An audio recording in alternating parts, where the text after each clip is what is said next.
사랑의 교회 원로 목사였던 고 오카노 목사님 쓴 책 중에 이 험한 세상을 어떻게 살까라는 책이 있습니다.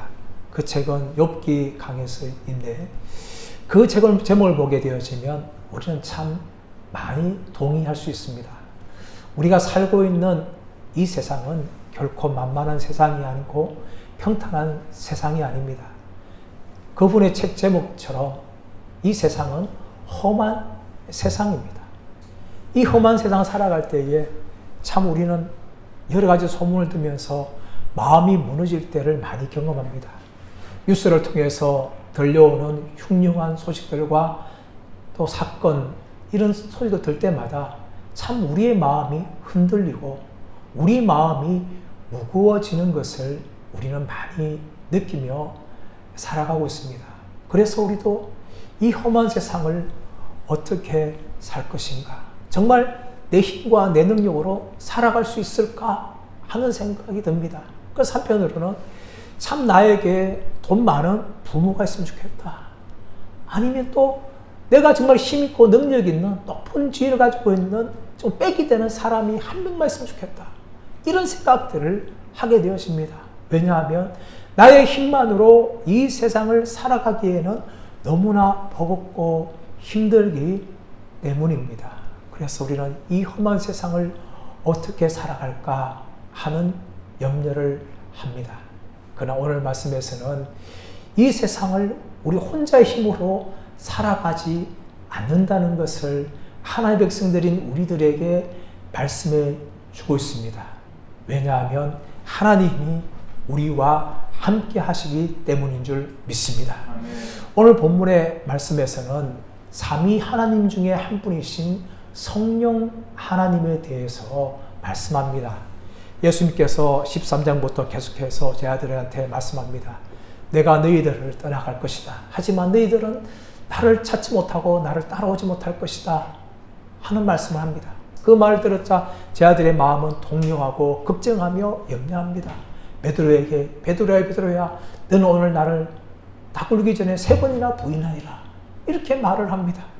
이런 말 듣던 베드로와 모든 제 아들은 정말 걱정과 근심 가운데 빠졌습니다. 14년 시작하면서 예수님께서는 그런 제 아들에게 너희는 근심하지 말라 말씀하시면서 내가 너희들을 위하여 처소를 예비하러 간다. 내 아버지 집에는 집이 많다. 이렇게 예수님께서 말씀하셨습니다. 그리고 더 나아가서 오늘 말씀에서는 예수님께서는 바로 성령님을 보내줄 것이다 라고 말씀하십니다. 사랑하는 여러분, 저와 여러분에게 마찬가지로 오늘 성령님이 임하신 줄 믿습니다. 이 성령님에 대해서 우리는 알아야 됩니다. 이 성령님이 바로 나의 힘과 나의 능력과 나의 도움이 되신다는 것을 믿을 때에 우리는 이 험한 세상을 믿음으로 살아가게 될 줄 믿습니다. 그러므로 예수님께서는 내가 너희를 떠나가지만 내가 떠난 후에 성령님을 보낼 것이다 라고 예수님께서 제 아들을 위로하고 계십니다.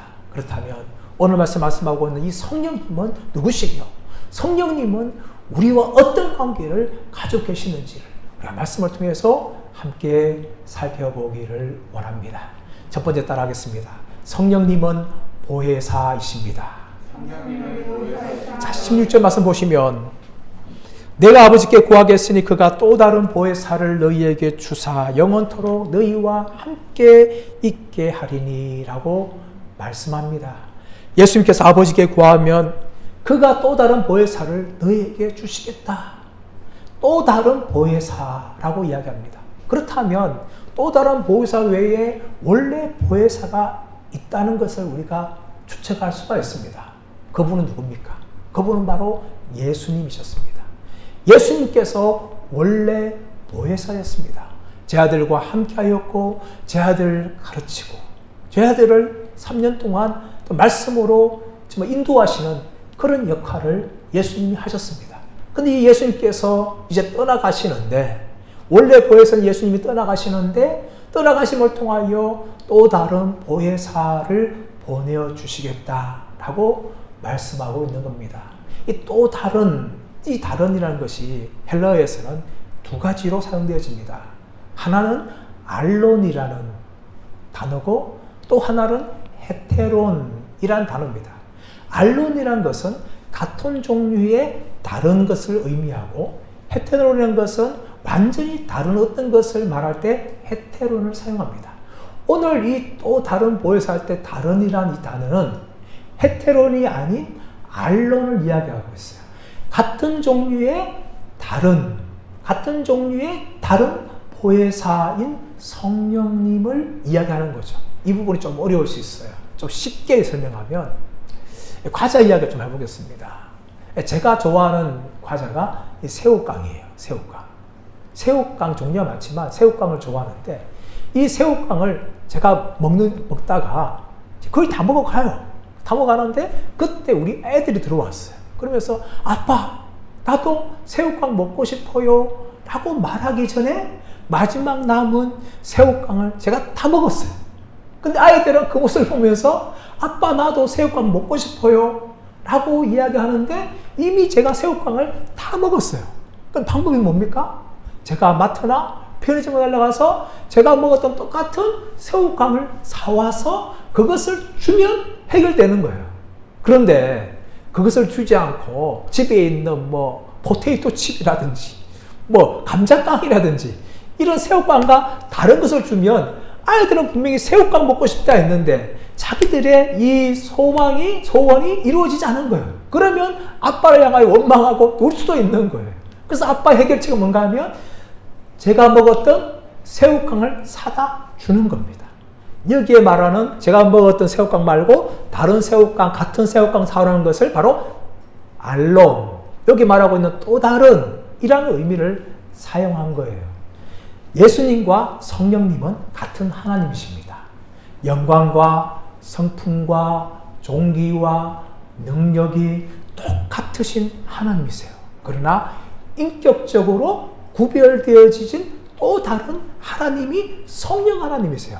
성부 하나님, 성자 하나님, 성령 하나님은 같은 하나님이세요.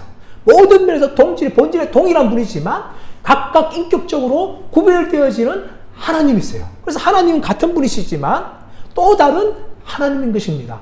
성부 하나님과 성자 하나님, 예수님 다른 분이고 성자 하나님과 성령 하나님 다른 분이에요. 그래서 예수님께서는 이제 오실 성령님을 향하여서 나와 또 다른 보혜사가 올 것이다. 이렇게 예수님께서는 제 아들에게 설명을 합니다. 그렇다면 여러분 이 보혜사가 무엇일까요? 한자로 보게 되어지면 이 보혜사 보자는 지킬 보자, 도움 보자예요. 해자는 은혜 해자고 사자는 스승 사자예요. 그래서 풀이하자면은 우리를 지키고 또 도와주고 은혜를 베풀어주는 스승, 그런 의미를 이 보혜사라고 이제 한자로 이렇게 번역을 했습니다. 그런데 이 헬라어로 보게 되어지면 이 보혜사라는 헬라어는 파라클레토스, 파라칼레오, 옆으로 부르다의 동사의 형용사적 표현이 파라클레토스예요. 다시 말하면 옆으로 불러서 우리와 함께 하시는 분이라는 의미가 이 파라클레토스라는 의미입니다. 그것이 보혜사의 의미예요. 이 보혜사란 파라클레토스는 영어로 굉장한 다양한 단어로 번역이 가능합니다. 어떤 성경에서는 파라클레토스를 헬프, 우리를 돕는 분, 어떤 분은 우리의 변호사, 애드포케트, 그리고 더 나아가서는 우리의 상담자인 카운셀러, 또 우리를 위로하는 위로자, 이렇게 여러 가지 단어로 영어로 번역합니다. 왜 이렇게 번역할까요? 이 파라클레토스라는 이 단어는 단지 한 가지 단어로만 정의하고 해석할 수 없는 단어이기 때문에 파라클레토스 안에는 이 말하고 있는 영어의 모든 번역들이 다 들어가 있어요. 하나님은 우리의 성령님은 우리의 변호자시고 우리를 돕는 분이시고 우리를 위로한 분이고 우리를 상담해 주는 분이에요. 그래서 파라클레토스, 우리 옆에서 우리와 함께 하시고 우리를 도와주시고 우리를 격려해 주시는 분이라는 거죠. 이 성령 하나님에 대해서 예수님께서 17절 말씀 보시면 너희와 함께 있고 너희 속에 계시겠다라고 말씀합니다. 우리와 함께 한다는 것은 무슨 말입니까? 우리 곁에 계신다는 거예요.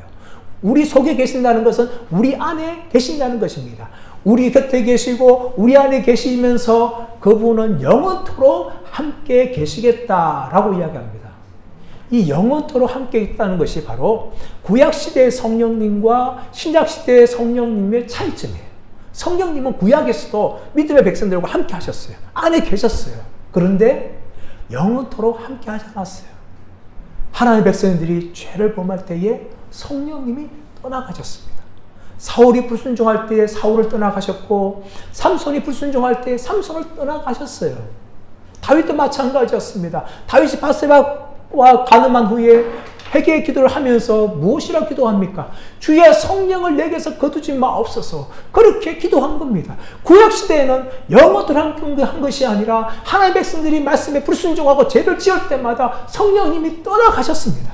그러나 신약시대의 성령님께서는 오늘날 저와 여러분이 범죄하고 하나님 말씀에 불순종할지라도 결코 떠나가지 아니하시고 함께 계시겠다라고 약속하고 있습니다.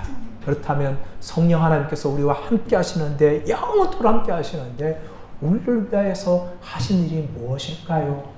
그것은 바로 첫 번째 우리의 죄에 대해서 변호하십니다.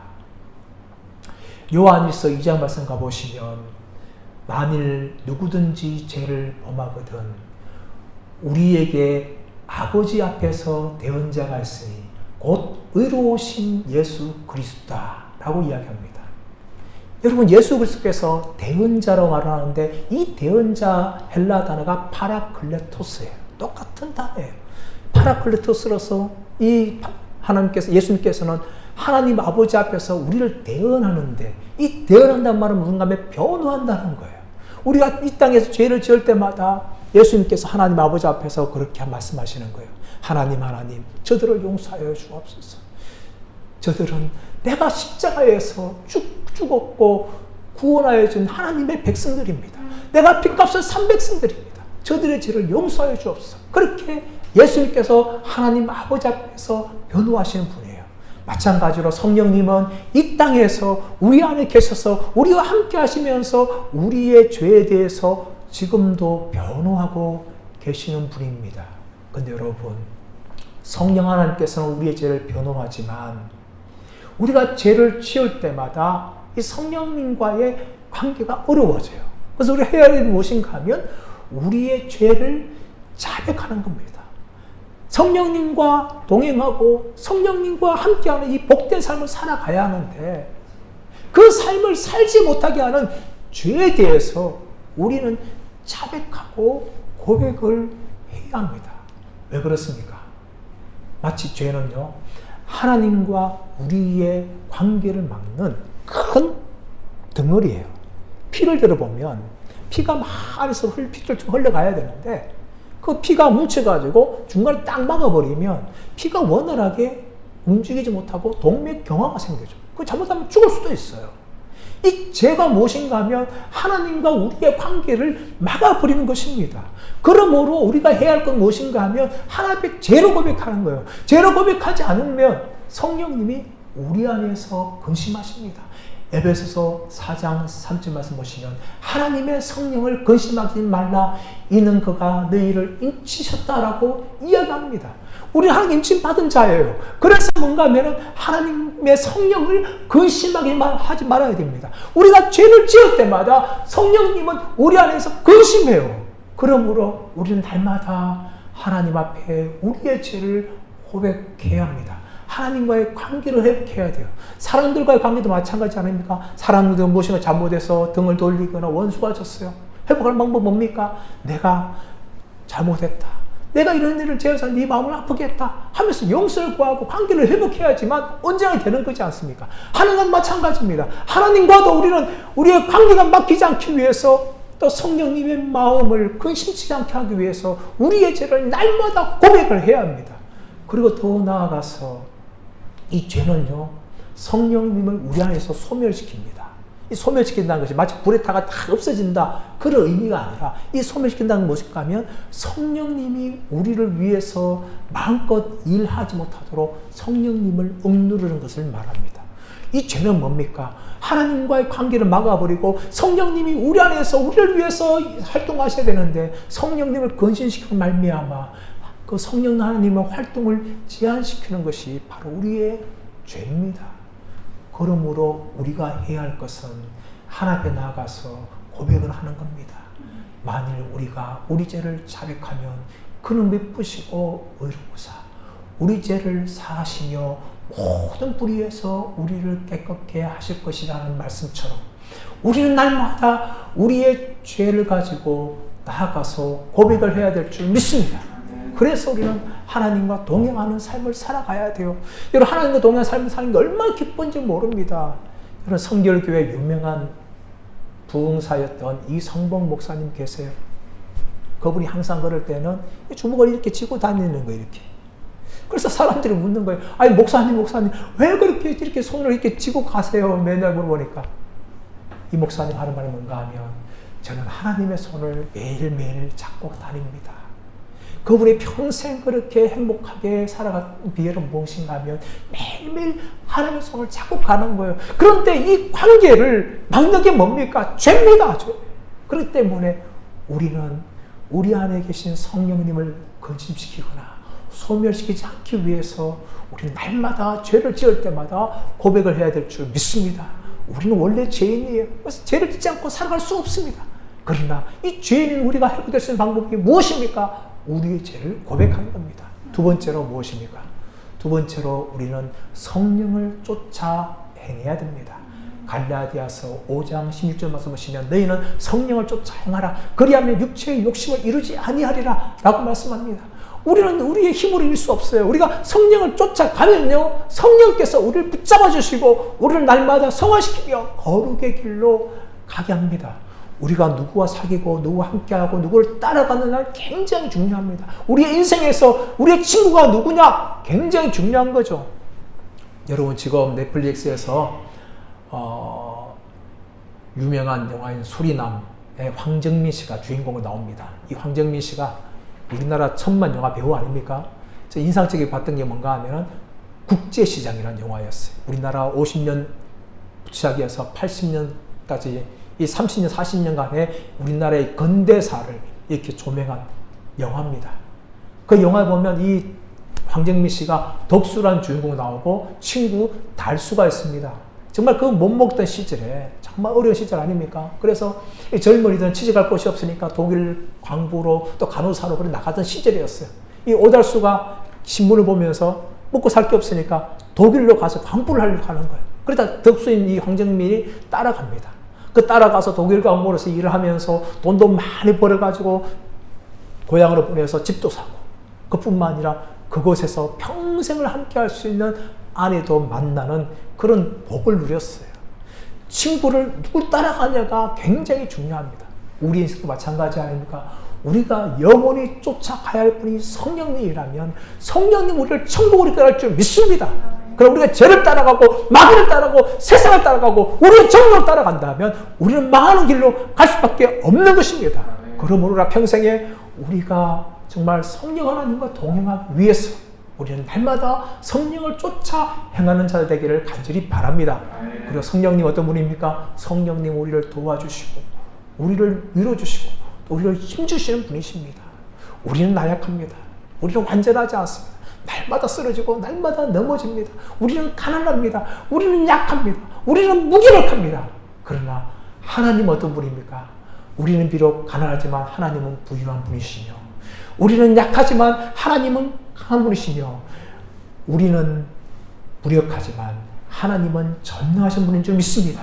우리가 그 하나님의 도움을 받는다면 우리의 약함은 결코 약함으로 끝나지 않습니다. 약해서 망하는 것이 아닙니다. 무너져 망하는 것이 아닙니다. 가서 망하는 것이 아닙니다. 결코 그것 때문에 우리의 인생이 망하는 것이 아닙니다.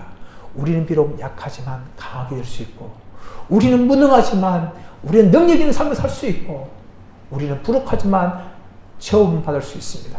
그 비결이 뭡니까? 바로 하나님의 은혜를 받는 겁니다. 성령님의 도움을 받는 겁니다. 성령님 우리를 도와주시고 우리를 위로해 주시고 우리의 능력 주시기 원하십니다. 그러므로 사도 바울은 무엇을 고백합니까? 내가 약할 때에 곧 강함이다 라고 고백합니다. 우리가 약할 때 결코 약함은 약함으로 끝나지 않습니다. 비록 우리는 약하지만 성령님이 강하시고 그 성령 하나님께서 우리를 도와줄 줄 믿습니다. 저와 여러분 모두가 다 평생 동안 이 성령 하나님의 도움을 받으시며 살아가시기를 간절히 축원합니다. 두 번째, 오늘 성경에서 성령 하나님께서 무엇을 말씀합니까? 따라하겠습니다. 성령님은 진리의 영이십니다. 17절 말씀으로 한번 읽어보겠습니다. 17절 함께 읽어보겠습니다. 시작. 그는 진리의 영이라. 세상은 너희 그를 받지 못하나니 이는 그를 보지도 못하고 알지도 못함이라. 그러나 너희는 그를 아나니 그는 너희와 함께 거하시며 또 너희 속에 계시겠습니다. 17절에서 그는 진리의 영이다 라고 이야기합니다.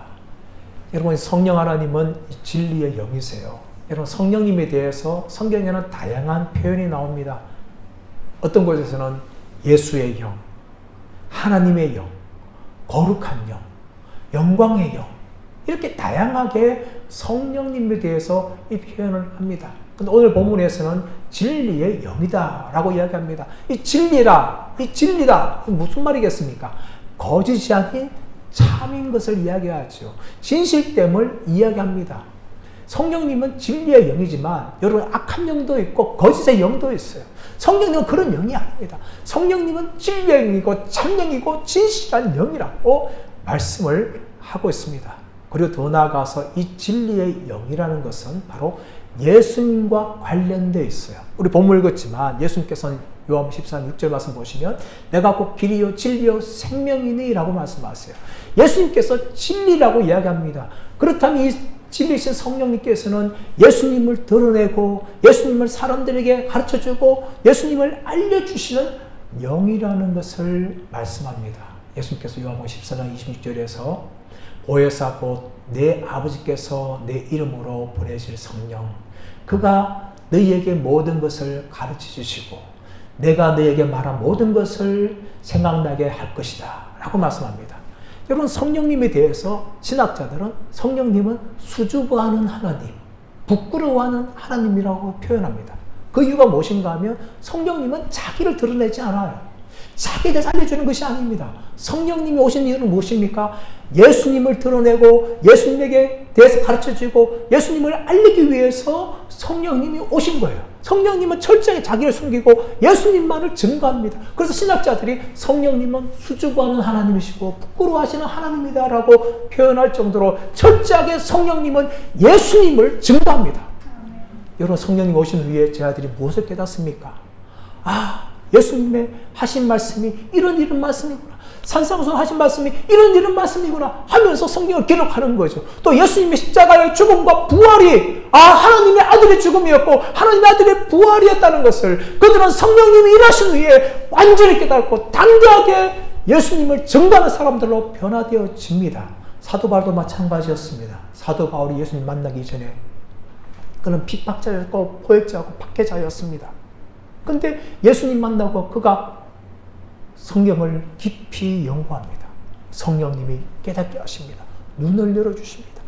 구약 성경에서 말하고 있는 메시아가 바로 예수 그리스도구나. 우리가 영광의 메시아를 기다렸지만 구약이 말하고 있는 메시아는 영광의 메시아가 아니라 고난받는 메시아였구나. 바로 그 고난받는 메시아가 바로 예수님이었구나. 이 사실이 깨달아지는 거지요. 성령님께서 사도 바울의 눈을 열어서 예수가 그리스도라는 사실을 그로 하여금 알게 합니다. 여러분, 그것이 바로 성령님의 역할이에요. 오늘 저와 여러분 마찬가지 아닙니까? 우리가 예수님을 알기 전에는 우리는 불신자였습니다. 어떤 사람은 이단에 빠진 사람이었습니다. 어떤 사람은 기독교를 향하여 광신자라고 부릅니다. 성경에 나오는 모든 것들은 다 거짓말이다. 다 지어낸 이야기다. 그렇게 이야기합니다. 그러다가 성령님이 우리에 임하셔서 우리의 어두운 눈을 밝혀서 예수님에 대해서 알게 함을 통하여 우리의 입술에서 예수님이 참 하나님의 아들이시며 나의 구원자구나 라는 것을 우리가 고백하게 되는 것입니다. 그것이 바로 이 성령님의 역할입니다. 성령님은 진리의 영으로서 진리의 신 예수님을 증거하는 영이라는 것을 우리에게 알려줍니다. 더 나아가서 성령님은 우리에게 성령을 깨닫게 합니다. 이런 성경은 하나님의 말씀이에요. 이런 성경은 무려 40여 명의 사람들이 기록했고 또 1500년에 걸쳐서 기록되어졌습니다.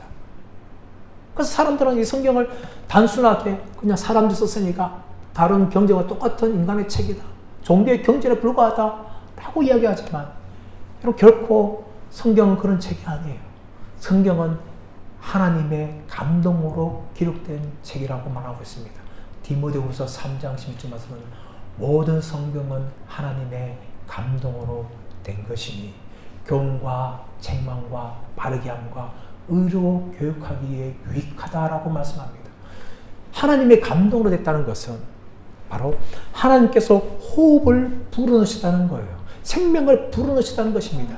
단지 사람이 책이 아니라 사람의 손으로 썼지만 그 사람들 한 명 한 명에게 호흡을 불어넣으심을 통하여 비록 사람으로 손 쓴 기록 이 책이 바로 하나님의 감동으로 된 책이라는 것을 우리에게 알려줍니다. 그러므로 여러분, 우리가 성경을 읽을 때에 우리는 성령님의 도움을 구해야 돼요. 그냥 세상적인 우리의 지혜와 배운 것들을 가지고 성경에 접근하면 안 됩니다. 그럴 때 성경은 우리에게 닫혀 있습니다. 아무리 읽어도 깨달을 수가 없는 거예요. 성경의 진리를 발견할 수 없습니다. 우리는 누구의 도움을 구해야 되는가 하면 성령 하나님의 도움을 구해야 됩니다. 성경을 읽을 때마다 성령님, 나에게 이 영적으로 어두운 눈을 열어주셔서 진리의 말씀을 알게 하여 주옵소서. 그렇게 기도해야 될 때만 우리가 이 말씀을 영적으로 알게 된다는 거예요. 단지 우리 인간의 머리로 배운 지식으로 이 말씀을 접근하지 마십시오. 여러분, 그 성경은 그렇게 읽을 수 있는 책이 아닙니다. 성경은 하나님의 감동으로 된 책이기 때문에 우리는 겸손하게 말씀을 읽어야 돼요. 그 말씀에 서서 성령님 도움을 구해야 됩니다. 성령 하나님, 이 연약한 자를 불쌍히 여기셔서 말씀에 기록된 진리를 알게 해주시고 깨닫게 하여 주옵소서. 그렇게 간절하게 기도해야 합니다. 시편 119편 18절 말씀에서는 시인이 무엇이라고 고백합니까? 하나님, 나의 눈을 열어서 주의 율법에 기이한 것을 보게 하여 주옵소서. 그렇게 기도합니다. 왜 그렇게 기도했을까요? 인간의 지혜와 인간의 머리로 이 말씀을 알 수 없기 때문입니다. 성령 하나님께서 눈을 열어주셔서 이 주의 율법의 기이한 것들을 알게 할 때만 우리는 이 말씀을 알게 되는 겁니다. 이 말씀을 아는 자들마다 어떤 고백을 합니까? 아, 이 말씀이 꿀과 송이꿀보다 더 달도다 라는 것을 고백을 합니다. 그럼 그 고백을 하기까지의 무엇이 필요합니까? 성령님이 필요합니다. 성령 하나님께서 우리의 영적인 이 어두운 눈을 열어줄 때에만 우리는 이 말씀의 달고 오묘함을 알게 되고 시인의 고백처럼 꿀과 송이꿀보다 더 달도다라는 고백을 하게 될 줄 믿습니다. 사랑하는 여러분, 성경 읽을 때마다 성령님의 도움을 진지하게 구하십시오. 또 겸손하게 구하십시오. 열렬하게 구하십시오. 하나님, 이 시간 내 눈을 열어주옵소서. 그렇게 기도함을 통하여서 저와 여러분이 이 말씀을 읽을 때마다 이 말씀이 하나님의 감동으로 된 말씀이며 우리의 영혼을 새롭게 하고 우리의 영혼을 의로 교육하게 충분하고 우리 영혼을 살리고 회복시키는 그런 말씀이 되기를 축복합니다. 이제 말씀의 결론을 맺기를 원합니다. 오늘 예수님께서는 보혜사인 성령님에 대해서 말씀하셨습니다. 그 성령님은 우리에게는 상담자입니다. 그 성령님은 우리에게 위로자입니다. 그 성령님은 우리에게 변호사입니다. 그 성령님은 우리를 도우신 분입니다.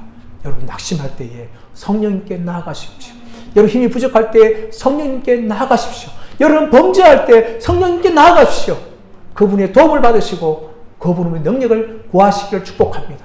또 성령님을 통하여서 우리가 이 말씀을 충만하게 알기 원합니다.